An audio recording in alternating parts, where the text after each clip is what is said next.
സമയമായി ടി വിയും കണ്ടുകൊണ്ടിരിക്കുകയാണ്. സ്കൂളിൽ പോകണ്ടേന്ന് പറഞ്ഞപ്പോഴാണ് ഓർമ്മ വന്നത് സ്കൂളിൽ പോകണമെന്ന് പറഞ്ഞിട്ട്. അപ്പോൾ രണ്ടുപേരും കൂടെ പൊയ്ക്കൊണ്ടിരിക്കുകയാണ് കേട്ടോ. അപ്പോൾ നമുക്ക് റോഡിലാണ് വണ്ടി വരുന്നത്, വെയിറ്റ് ചെയ്തുകൊണ്ടിരിക്കുകയാണ്. അതിനിടയിൽ ഒരു ആട്ടിൻകുട്ടിയെ കണ്ട സന്തോഷമാണ് നമ്മുടെ ഹംനക്കുട്ടി.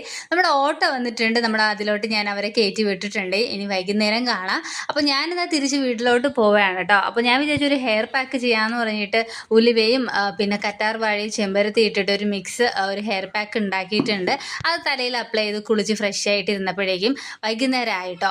സ്കൂൾ വിട്ട് അവർക്ക് വരുമ്പോൾ എന്തെങ്കിലും ഫുഡ് കൊടുക്കണ്ടേ, അപ്പോൾ അതിന് വേണ്ടിയിട്ട് പാലും മുട്ടായും ബ്രെഡും എല്ലാം ചെയ്ത് വെച്ചിട്ട് ഞാൻ അവരെ വിളിക്കാൻ പോയത്. അവരുടെ ഓട്ടോ വന്നിട്ടുണ്ട്. ഓട്ടോ നിന്ന് ഇറങ്ങിയ പാടത്തിന് എന്നോട് എന്തൊക്കെയോ വിശേഷങ്ങൾ, രണ്ടുപേരും ഒരുപാട് വിശേഷങ്ങൾ പറയുന്നുണ്ട്. അപ്പോൾ അതൊക്കെ കേട്ട് ഞാൻ വരെയാണ്. അപ്പോൾ വീട്ടിലെത്തി കുളിച്ച് ഫ്രഷ് ആയിട്ട് അവരുടെ ഫുഡും പരിപാടിയൊക്കെ കഴിച്ചുകൊണ്ടിരിക്കുകയാണ് കേട്ടോ രണ്ടുപേരും. ഇതിനിടയിൽ നമ്മുടെ മിൻഹകുട്ടിക്ക് മദ്രസയിൽ പോകാൻ ടൈമായി. അപ്പോൾ അതിന് വേണ്ടിയിട്ട് അവൾ റെഡി ആയിക്കൊണ്ടിരിക്കുകയാണ് കേട്ടോ. പോയിട്ട് വന്നിട്ട് രണ്ടുപേരും ഇരുന്ന് പഠിക്കുകയാണ് കേട്ടോ.